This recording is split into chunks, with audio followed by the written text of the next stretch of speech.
Just shows how right they were to be demanding this. Tonight, Morgan Harris is coming home to her family. Human remains located at a Winnipeg area landfill have been identified. I am committed to building a government that is transparent, accountable, and fair for all citizens. A historic moment for a First Nation in southern Yukon as they elect their first female chief. It's actually a focus on healing and skill building for these men so that they are able to transition into community and live healthy lives. And plans are unveiled for a new facility in Sault Ste. Marie that will provide support and critical services to Indigenous men experiencing chronic homelessness.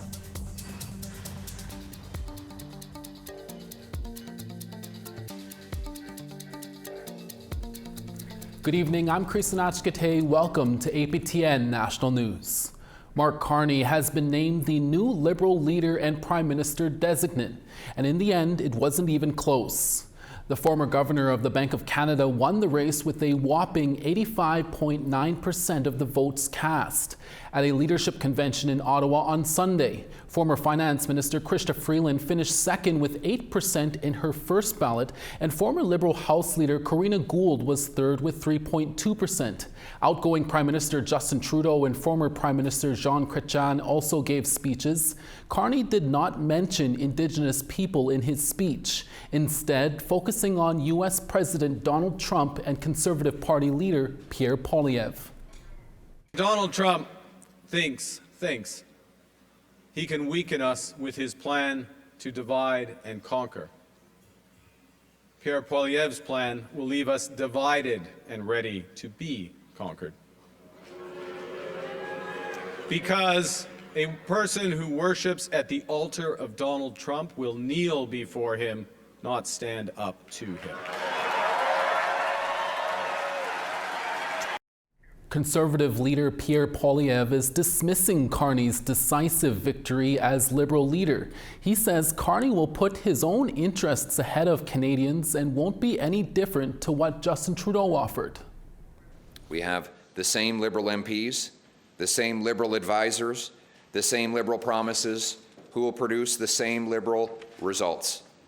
Doubling housing costs, doubling the debt, doubling lineups at food banks, enriching the global elites at the expense of the working class, and making our economy more helpless and reliant on the Americans than ever before. It took more than 2 years to get a physical search underway at a privately owned landfill just north of Winnipeg for 2 women from Long Plain First Nation. Now, less than 3 months into that search, the family of Morgan Beatrice Harris will get to bring their loved one home. With more, here's APTN's T.R. Wheatley and a warning that some of the details could be heavy for some viewers. It's because of the persistence of Morgan Harris and Mercedes Myron's families rallying together, knocking on many doors, including the city, its police service, the provincial and federal governments repeatedly to get the search going in the first place, even dealing with an entire 2023 political election campaign by the former progressive conservative government who stood firm on not searching the Prairie Green landfill, causing a divide and bringing out the worst in some Manitobans. Just shows how right they were to be demanding this. Over the weekend, Premier Wab Kinew told reporters RCMP confirmed the remains recovered on February 26 are those of Morgan Beatrice Harris. However they want to remember her has been on hold and disrupted and made the subject of so much public scrutiny. But now, as any of us would want, they'll be able to pay tribute to her in a way that will help them move on with their lives. And I really, really hope and pray that we'll be able to have the Myron family in the same situation very soon. The province says a second set of remains were also recovered and have been sent for DNA testing. In spring 2022, Rebecca Contois, Harris, Myron, and the yet-to-be-identified person given the name Muscadet Bijiike, or Buffalo Woman, were all brutally murdered by serial killer Jeremy Skibitsky, who is now serving a life sentence. Initially, Contois' partial remains were the only ones discovered in bins behind his apartment, which eventually led to the killer admitting to the others. Buffalo woman is believed to have been murdered in March 2022.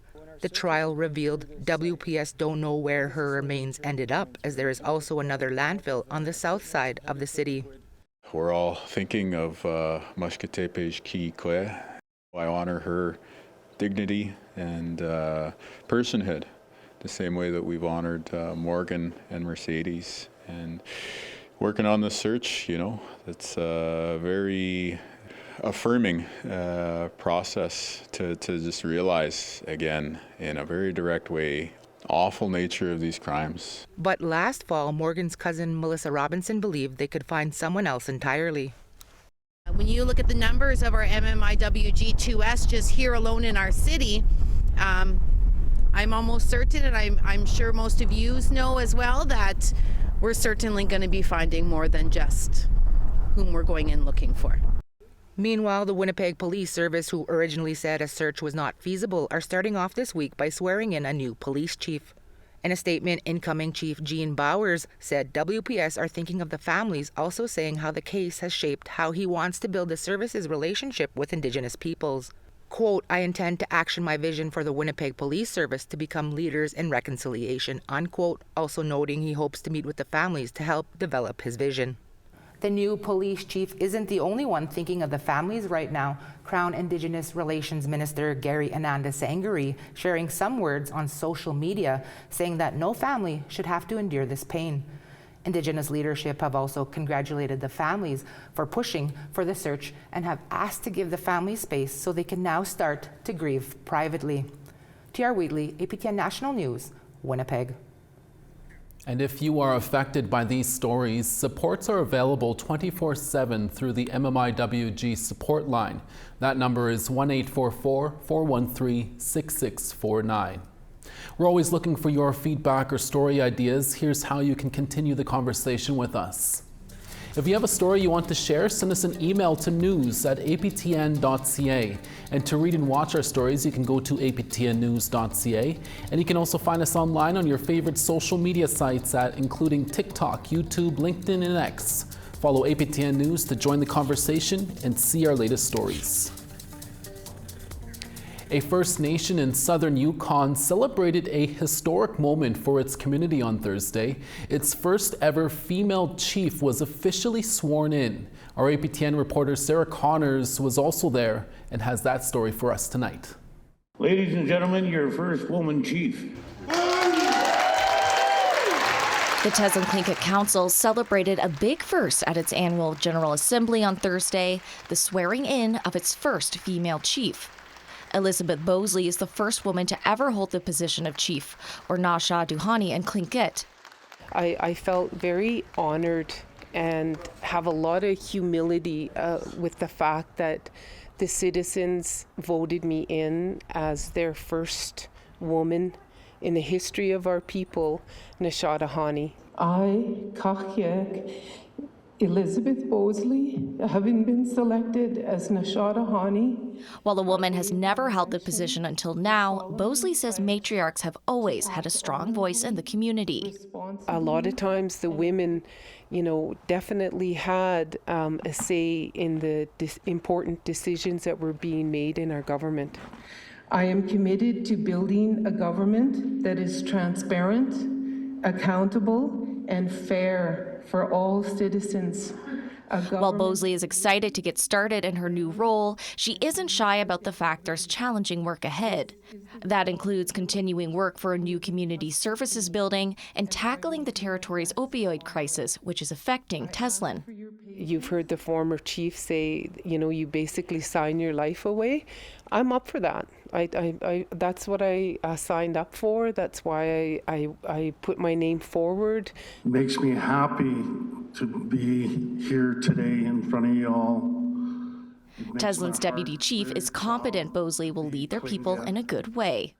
More than ecstatic I can't wait to get at her and work with Liz. We've got a lot of work ahead of us. While Bosley might be the first female chief of Teslin, she's certain she won't be the last. We have so many incredible women in our First Nation. And I hope that in 4 years' time, that they will move forward, that they will put their name in to take on a leadership role. There you go, ladies and gentlemen, your new deputy. Sarah Connors, APTN National News, Teslin. We have to take a short break, but when we'll be back after these messages.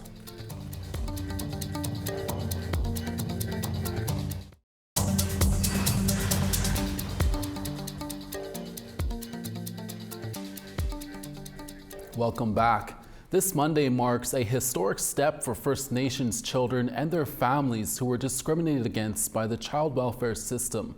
The application process for compensation opens today for those children and families who lived under the system between 1991 and 2002. Melissa Walterson and Karen Osachif are two of the representative plaintiffs in the $23 billion class action settlement. APTN's Dennis Ward spoke with them on Friday. Here is part of that conversation. Melissa, Karen, thanks to you both for taking some time here for us today. Melissa, it's, as we're hearing, it's been a long road. What does this compensation mean for you?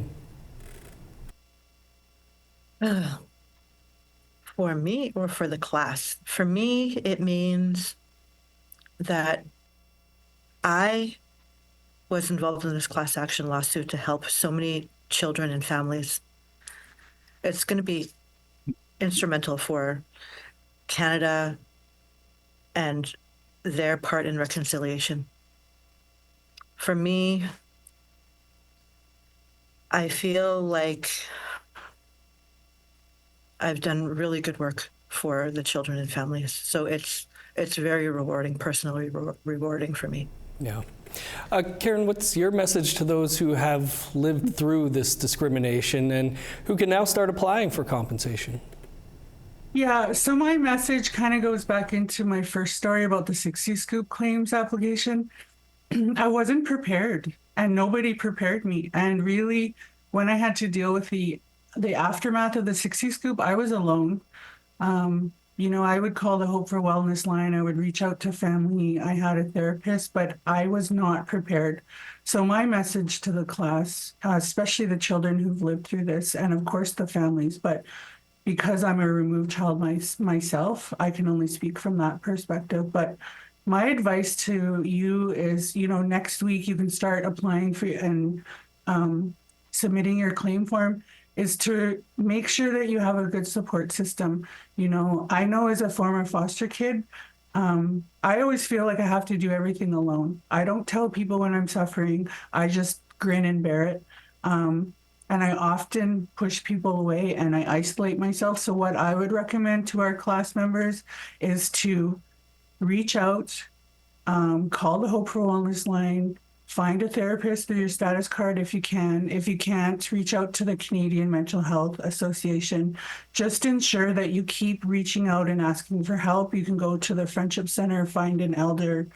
Just make sure that you're surrounded, because based on prior experiences with First Nations and class actions, it's traumatic. We have to relive our trauma. And maybe it won't be as severe as mine, because I grew up in care my entire life, and maybe it won't be, but I think that you should prepare for that. One last thing I would say is that working on the class action, I was also class counsel for the Assembly of First Nations, and we made sure that you didn't have to apply for your child welfare records. I have after the class action, and it's not something that I recommend unless you need to do it, because it, again, brings up more memories of what happened to you. So at the Assembly of First Nations, we made sure that you didn't have to do that. We tried to minimize the re-traumatization to our class members as much as possible.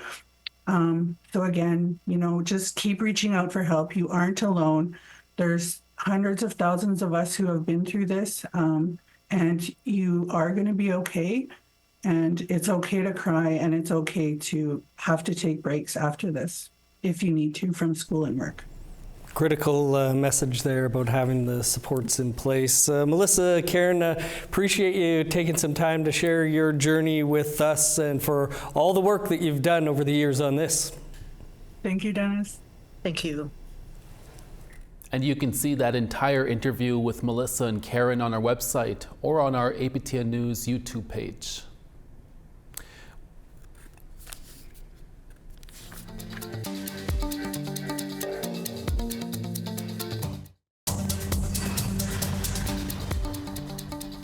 Welcome back. Time now for our photo of the day. James Moore found himself staring down the road to a setting sun near Lac du Bonny, Manitoba. James says he often finds himself alone during the roads of life, but still takes time to think about us here at APTN. For the chance to be our next photo of the day, send us your photo to share@aptn.ca. Now let's take a look at tomorrow's weather forecast. Starting on the east, Charlottetown 4, St. John's -2. Nain -12, Happy Valley Goose Bay -7. St. Jovite 8, Quebec City 9. Toronto 11, Peterborough 9. Timmins -11, Thunder Bay -2 and sun. Churchill -21, Puckatawagan -16. Princess Harbour -10, Dauphin -6. North Battleford -2, Regina -2. -10 in La Ronge, Stony Rapids -18. 5 in Grand Prairie, Fort McMurray -10. 10 in Lethbridge, 9 in Calgary. 9 in Penticton, Campbell River 6. Prince Rupert 6, Smithers 4. Beaver Creek -3, Whitehorse 0. Fort Liard -16, Fort Simpson -18. Nuvik -21, Colville Lake -25. Baker Lake -24, Chesterfield -19. And Resolute -16, Iqaluit -15.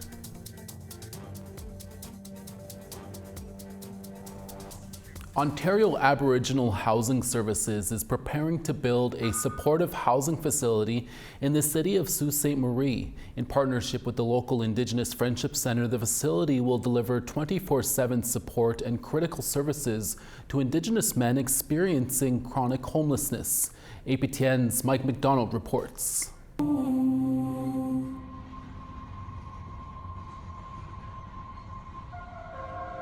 Attempting to build on the success of its existing facilities, such as this one in Sioux Lookout, Ontario Aboriginal Housing Services will construct a 30-bed supportive housing facility in Sault Ste. Marie.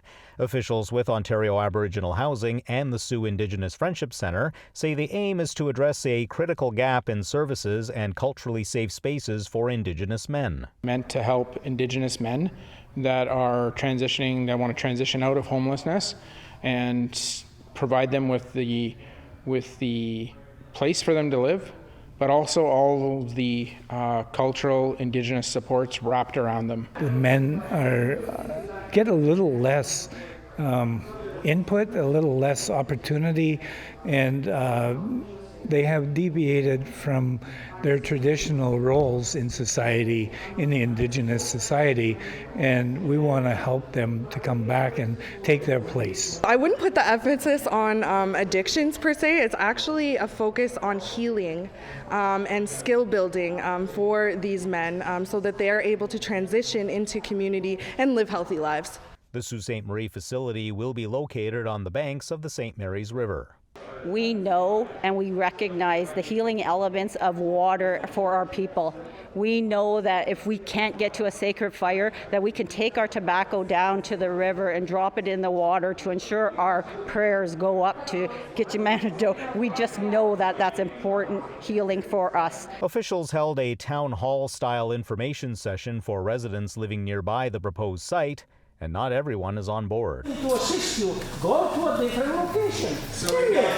Tonight, there were some individuals who were quite vocally opposed to this development being in their neighborhood, but we also had many people who were quiet, who came up to us afterwards, letting us know that we were doing the right thing, that they were happy we were going to be in the neighborhood, that they understood that everyone has the right to safe, affordable housing, and encouraged us to keep going and of course, being good neighbors, and we're going to do that for the people that need this housing. Construction is set to begin in May of this year.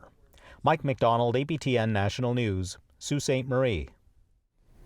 Last February, we explored Black History Month through the eyes of Afro-Indigenous drag performer, the Virgo Queen. To learn more about how we can continue providing visibility and support to Black and Indigenous communities beyond February, APTN spoke with multidisciplinary artist and producer Adeline Bird.